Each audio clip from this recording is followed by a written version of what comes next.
Here in Houston, it can be really hot, and our garage doors and our garage door springs and all the parts actually within the garage door system can be affected. I've asked a garage door expert, a good friend of mine, Adam Greer from EzLiftGaragesDoors, to join me here on the program today to talk about what the heat in this part of the country can do to our garage doors. Adam, how are you?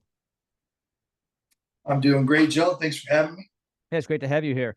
I've known you for a long time. You've been doing this for decades and decades. You're actually my garage door guy. You install great garage doors. So you're definitely the go-to guy when I've got some questions. So here at the radio program, questions cross the desk. How does the heat affect the springs and the other garage door components? Well, that's an interesting question, and there's a lot of answers there. Uh, the heat doesn't really affect springs. Weather doesn't really affect springs so much. The metal is, steel is steel. What it can do is make the door stiffer.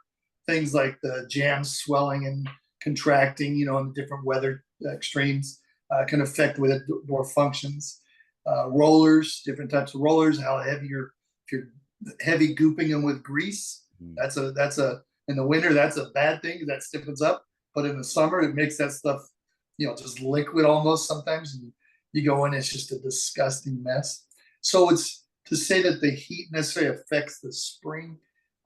Cycle life is cycle life, and but keeping things maintenance and using the proper grease for the spring, for the rollers, things like that. That's what matters in the heat. You don't want the thick axle grease stuff. You want some non cakey type grease. There's lots of different options, but you want it to be free. You don't want to get stiff. You don't want to dry out. Yeah, so really the answer to the question is keep your garage door system. I like to call it a system because it's not just the door. There's rollers and there's cables and there's the track and there's a spring and it goes on and on. The whole system needs to be maintained, right? Yes. Yeah, there's bearings, there's bearing plates, the rollers have bearing, lots of parts. All the hinge barrels need to be lubricated. There's a lot of maintenance, yes. Isn't the garage door much like a car where someone says, I get 300,000 miles out of my cars because I maintain them over time?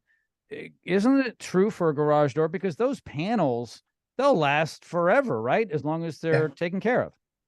Yeah, I mean, that's absolutely a great analogy. If you just drive that car until it quits on you, it's going to quit early. But if you pay attention to your oil changes and all those maintenance issues, you can get thousands and hundreds of thousands of miles out of a vehicle. And so the same thing goes true for a garage door. There are parts that do need to be replaced regardless, just like a timing belt in a car, 100,000 miles, it's time to start looking at that. Plastic rollers, 1 year you should replace your rollers. Steel rollers, 4 to 6 years. Nylon rollers, 6 to 10 years. And again, the better you maintain any of those three options, the longer they will last.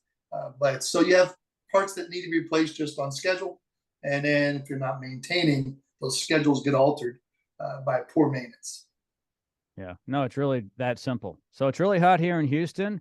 The overall thing to do is to basically keep it maintained, regardless of how hot or cold it is in your garage. Adam, thank you so much for joining me today on the program. I really appreciate it.